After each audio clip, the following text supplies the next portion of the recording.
ओम श्री गुरुभ्यो नमः। ओम श्री भवानी शंकराय नमः। ओम श्री मात्रे नमः। मित्रों, आज मैं आपको शिवमानस पूजा बताने वाली हूँ। यह स्तोत्र आदि गुरु श्रीमद् शंकराचार्य जी ने रचा है। शिवमानस पूजा जानने के पहले मानस पूजा का मतलब समझना आवश्यक है। मानस पूजा यानी मन ही मन में जो पूजा होती है उसे मानस पूजा कहते हैं। वैसे पूजा में साधारणतः 3 प्रकार होते हैं। एक सगुण पूजा, जहाँ साधक अपने इष्ट देवता की मूर्ति या चित्र स्थापित करता है और उसकी पूजा करता है।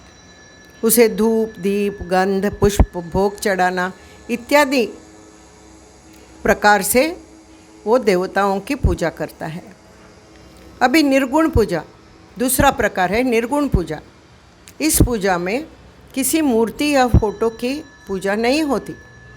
ये साधक अपने कार्य को, अपने कर्म को ही पूजा मानते हैं। जैसे बाबा आमटे, विनोबा भावे इत्यादि विभूति मानव सेवा ही ईश्वर सेवा मानते थे। सारे प्राणी मात्रों में उन्हें भगवान ही नजर आता था। साधु, संत, ऋषि, मुनि सब इसी प्रकार को मानते थे। अब तीसरी पूजा है मानस पूजा। यह सगुण और निर्गुण का मिश्रण है। भला कैसे? उनके भगवान की छवि वह अपने हृदय में स्थापित करते हैं, न कि अपने सामने। और सगुण भक्त की तरह ही सारे उपचारों से पूजा करते हैं। फर्क सिर्फ इतना ही है कि ये पूजा विधि पूरी की पूरी काल्पनिक रूप में है। उन्हें सिर्फ 3 चीज़ों की ही ज़रूरत होती है। एक आपका हृदय, उसमें बैठने वाले आपके भगवान, और आपका मनोभाव। बस ये 3 चीज़ों से वो मानस पूजा कहीं भी कभी भी कर सकते हैं। इसको जगह का बंधन नहीं है, समय का बंधन नहीं है। ये कभी भी कोई भी कर सकता है। अमीर से अमीर आदमी से गरीब आदमी तक कर सकता है। गरीब से गरीब आदमी भी अत्यंत रत्न जड़ित मुकुट भगवान को पहना सकता है। क्यों? सब मन ही मन में होता है, तो वो कुछ भी पहना सकता है, कुछ भी भोग चढ़ा सकता है, 56 भोग का नैवेद्य कर सकता है। ऐसी है ये मानस पूजा। तो चलो देखते हैं कि श्रीमद् शंकराचार्य जी ने कैसे सुंदर श्लोक रचे हैं। पहला श्लोक पहले मैं पढ़ूंगी, फिर उसका अर्थ बताऊंगी। ऐसे ही करते करते 5 श्लोक पूरे हो जाएंगे। तो चलो शुरू करते हैं पहले श्लोक से।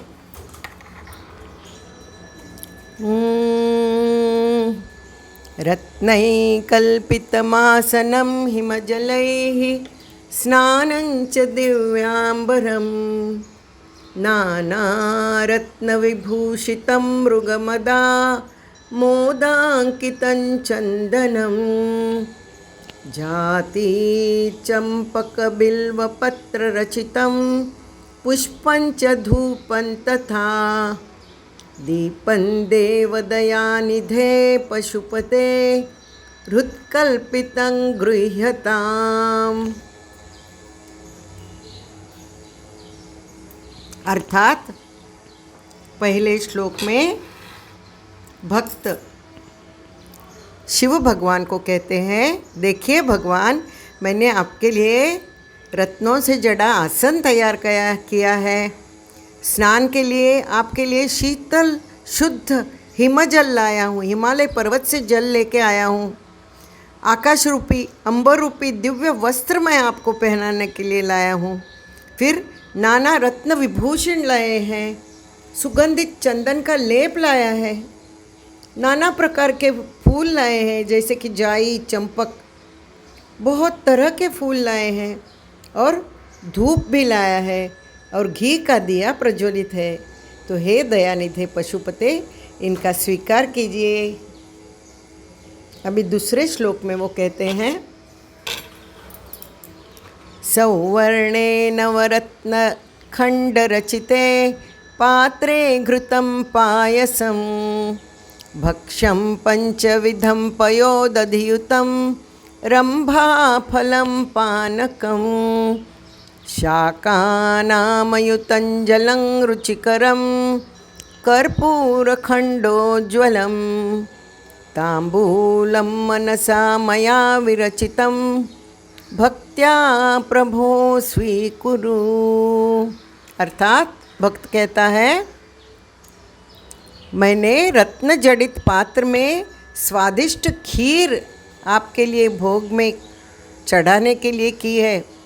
फिर मैंने पंचामृत बनाया है, घी, दूध, दही, मध, शक्कर ये सब डाल के पंचामृत किया है। फिर केले का शरबत लाया हूँ मैं, विविध रुचिकर शाक बने हैं तथा पान सुपारी, सुगंधी सुपारी और पान, कर्पूर आदि भी मैं लाया हूँ।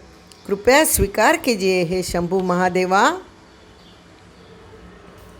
अब तीसरे श्लोक में वो कहते हैं, छत्रं चामरयोर्युगं व्यजनकं चादर्शकं निर्मलं वीणाभेरीमृदङ्गकाहलकला गीतं च नृत्यं तथा साष्टांगं प्रणतिस्तुतिर्बहुविधा ये तत्समस्तं मया संकल्पेन समर्पितं तव विभो पूजा गृहाण प्रभो।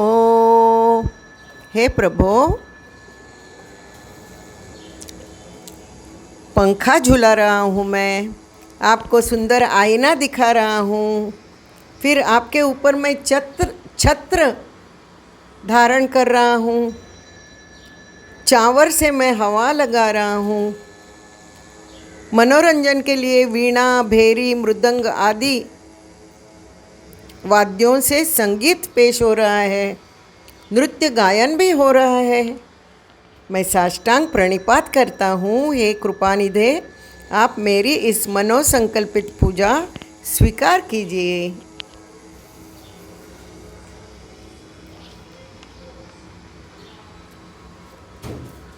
अब चौथे श्लोक में वो कहते हैं, भक्त कहता है,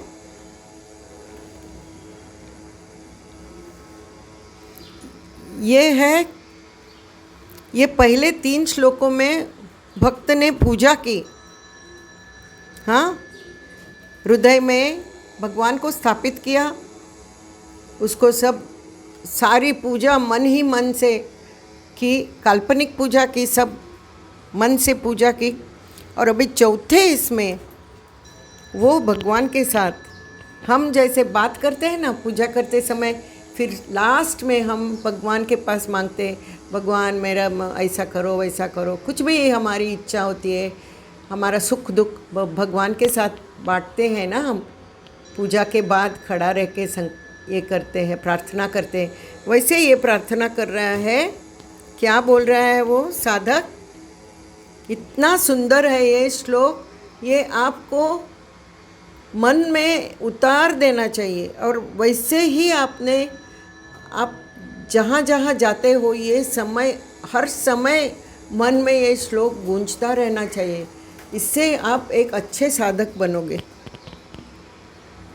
तो सुनो, चौथे श्लोक में वो कहते हैं, वो साधक कहता है, आत्मा त्वं गिरिजा मतिः सहचरा प्राणा शरीरं गृहं पूजा ते विषयोपभोग रचना निद्रा समाधि स्थितिः संचारः पदयोः प्रदक्षिण विधि स्तोत्राणि सर्वा गिरो यद्यत् कर्म करोमि तत्तदखिलं शंभो तवाराधनम। क्या बोल रहा है वो, हे प्रभु, तू मेरा आत्मा है, मेरा आत्मा है ना वो तू है, मेरी बुद्धि है वो गिरिजा है, पार्वती देवी है, आपकी सहचरिणी है, मेरे 5 प्राण है ना, प्राणापान समायुक्ता, 5 प्राण होते हैं हमारे शरीर में, मेरे 5 प्राण मेरे मित्र हैं, और मेरा शरीर मेरा घर है, मेरे विषय भोग जो मैं लाइफ एंजॉय करता हूँ, मैं जो भी विषय भोग मेरी पूजा है, मेरे विषय भोग मेरी पूजा है, निद्रा मेरी समाधि। क्या कहता है वो? तू मेरा आत्मा है, मेरा आत्मा तू है, मेरी बुद्धि गिरिजा है, मेरे पंच प्राण मेरे मित्र है, मेरा शरीर मेरा घर है, मेरे विषय भोग मेरी पूजा है, मेरी निद्रा मेरी समाधि है, मेरा टहलना मेरी प्रदक्षिणा है, मेरा बोलना मेरे स्तोत्र हैं। जो जो कर्म मैं करता हूँ हे शंभो, वो तेरी ही आराधना है।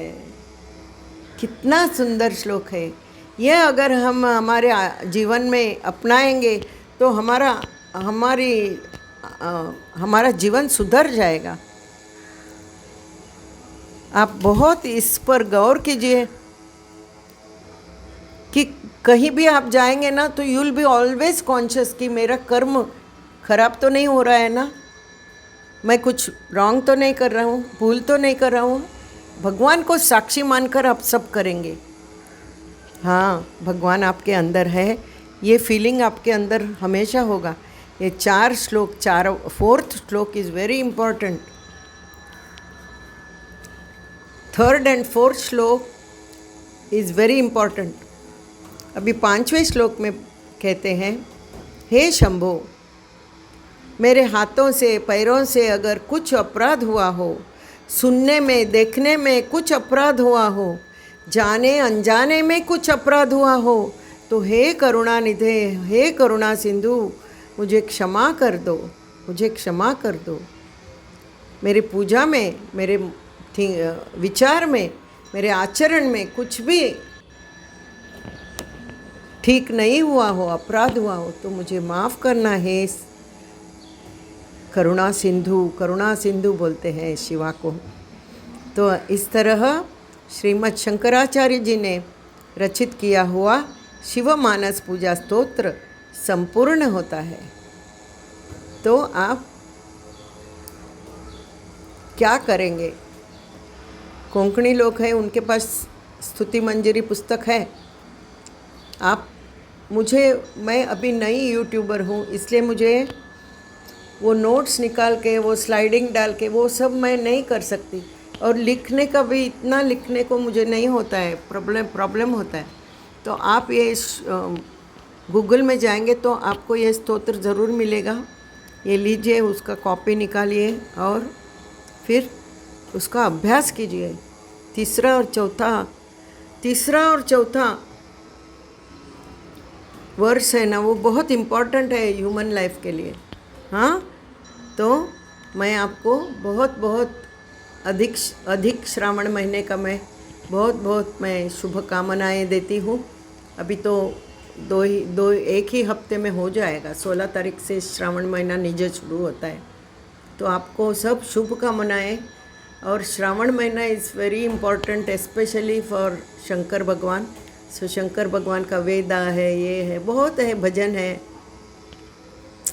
भजन से मुझे याद आया, मैं एक छोटा सा भजन सुनाऊंगी आपको। शिव हर शिव है, सांब सदा शिव, शिव हर शिव हर शिव है, सांब सदा शिव, शिव हर हर हर हर हर महादेवा, पार्वती रमणा सदा शिवा, नमामि शंकर तव चरणं, भवानी शंकर तव चरणं, भवानी शंकर तव चरणं, शिव हर शिव है। जय शंकर, जय माता दी।